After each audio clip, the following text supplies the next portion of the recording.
wonderful memories that I have. I'm just glad I can still remember them. I'm Betsy Barbeau. I came to the Canal Zone the first time when I was 6 years old, and that was in 1957. And we lived here until I was in starting seventh grade. And my parents thought that maybe it was too enclosed of an environment to raise children, even though we went back to the States every 2 years. So we went back to the States. I came back when I was 20, left again when I was 28. Did we feel like we were living in a bubble? No, because every 2 years we went to the States for vacation, sometimes 2 and 3 months at a time to see family and do whatever we wanted to. And um, so I knew what it was like to live in the States. I knew what it was like to live here. And I guess I'm just one of those kind of people that I accept whatever situation I'm in. When I was in the States, I was in the States. When I was here, I was here.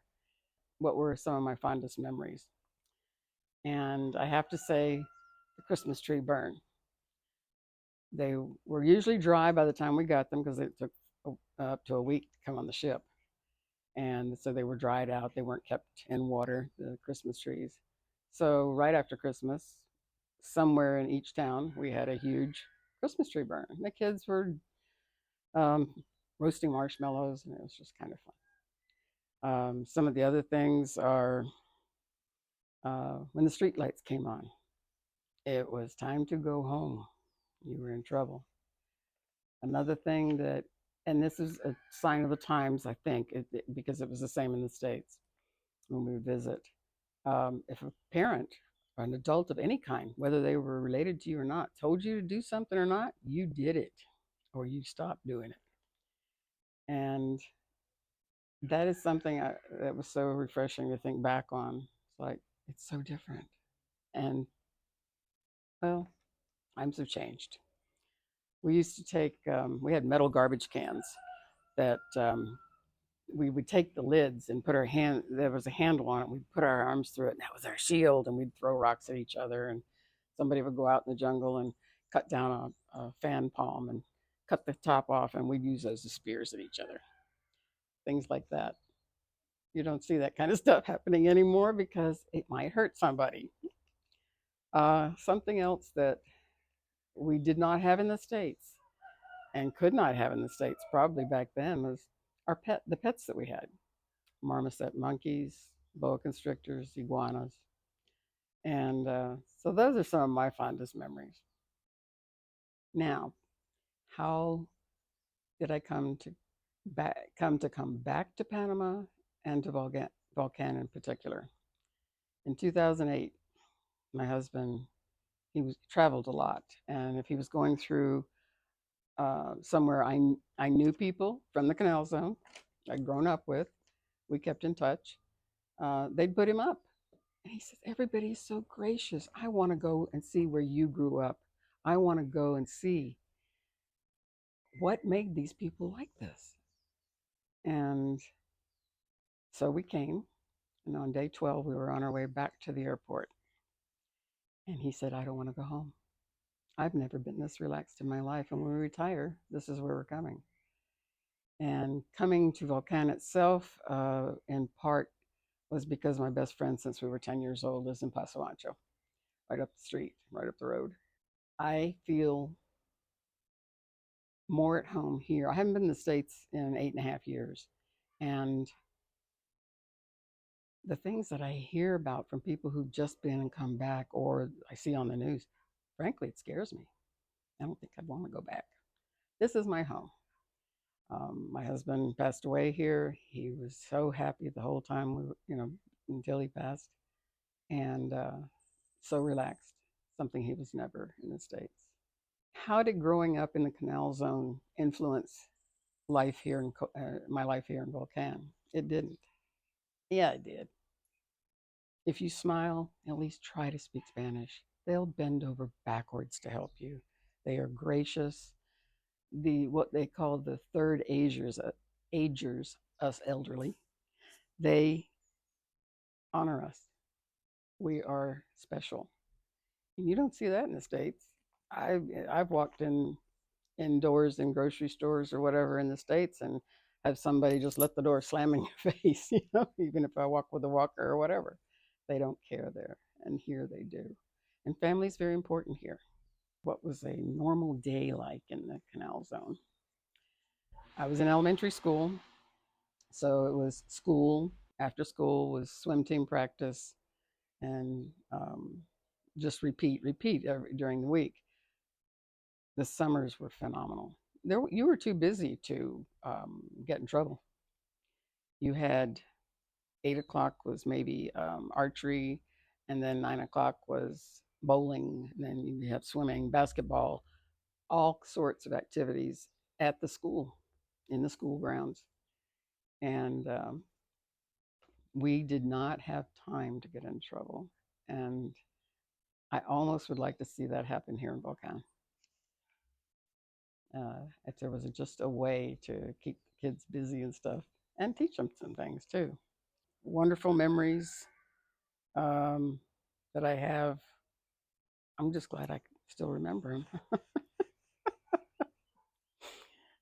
There's so many things I um, could go over, and it wouldn't mean anything to anybody when we would take a piece of cardboard and slide down the hill in the rain, the clay hill, and hopefully no cars were coming when we got to the street. That kind of stuff. Things were different then. I guess there is something I would miss. I thought about it last night. It's the empanadas from the Balboa Clubhouse. They were so good. Was living here different from the States? Yes, but I knew what the differences were because every 2 years we went back and saw family. I have a fond memory of our first trip back in 1959. The town was Wilmington, North Carolina, is Wilmington, North Carolina, and it's now a city. But there were maybe 35,000 people at the time. So the newspaper, the headline was "The Foreigners Return for a Visit," and there are pictures of us with our grandmother. And I've got that picture, that article. My grandmother saved it and gave it to me. And oh, let's see. Um, Visits to the States. We went to see the grandparents. We went to um, state parks. We did all kinds of stuff. So we had a comparison with there and here. One thing about the Canal Zone that I think we finally have come to realize is that the reason we all got along so well is we didn't have family here. We were family to each other. We helped each other when they needed it. And that's the way I'm seeing it happening around here in Volcan too. Um, when we first moved here, Volcan was a small town. 10 years has been a lot of changes. I think there were what, about 12,000 people when I moved here, and there's 30 now, 30,000. That's what I heard. So yeah, it's growing, but it still has maintained its small town atmosphere. And for that, I am extremely grateful. That and the fact that I'm able to continue to live here. Don't have to go back to the States. In first grade, we learned the numbers and the letters of the alphabet. In second grade, it was colors and maybe flowers or plants, and then some furniture. And when I was starting seventh grade, right before we moved to the States, we were starting to conjugate verbs. So to say I didn't know Spanish is not a misstatement. Went to the States, had the opportunity to take Latin, um, took that in seventh grade because Spanish wasn't offered. It was fairly similar. And when I came back when I was 20, even though I had had 2 years of college that I took conversational Spanish, all I could think of was when my dad, in his broken Spanish, was introducing me to the maid was "Hola."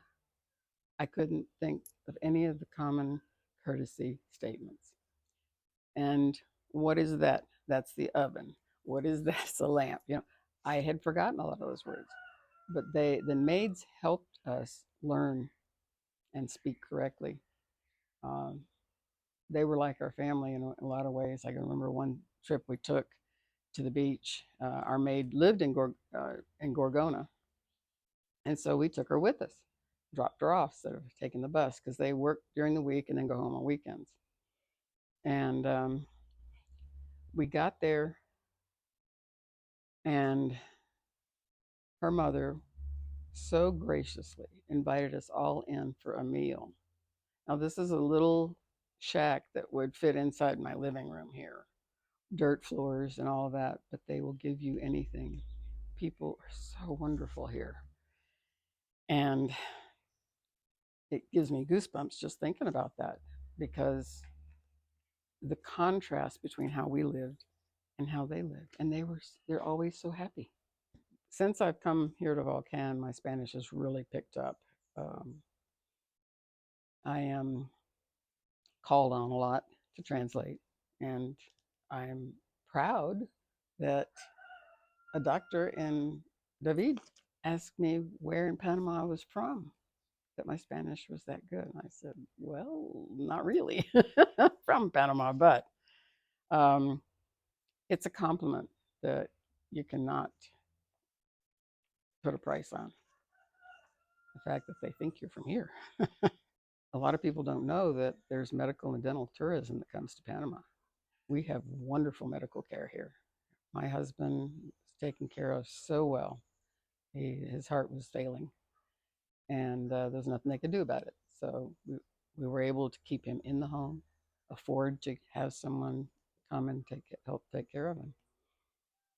We didn't really have to have too many people, someone come and take care of him, help take care of him, because he was bedridden for the last couple of weeks, and um, I had friends. Again, that community thing. They were our family. They would come here. You go grocery shopping. I'll sit with them and that kind of stuff. You can't afford in-home care in the States. You can here. Pretty much everybody can. Um, there are projects in the works right now for trying to get an animal shelter. We have a lot of animals on the streets, but not near as many as there used to be. You have volunteer opportunities here that you might not have in the States. No, just come, try to speak Spanish, try to assimilate. Don't put your values on them. This is a simple life. This is a comfortable life. People here are, for the most part, happy. They don't have pretenses, and just live your life comfortably. You can do that here.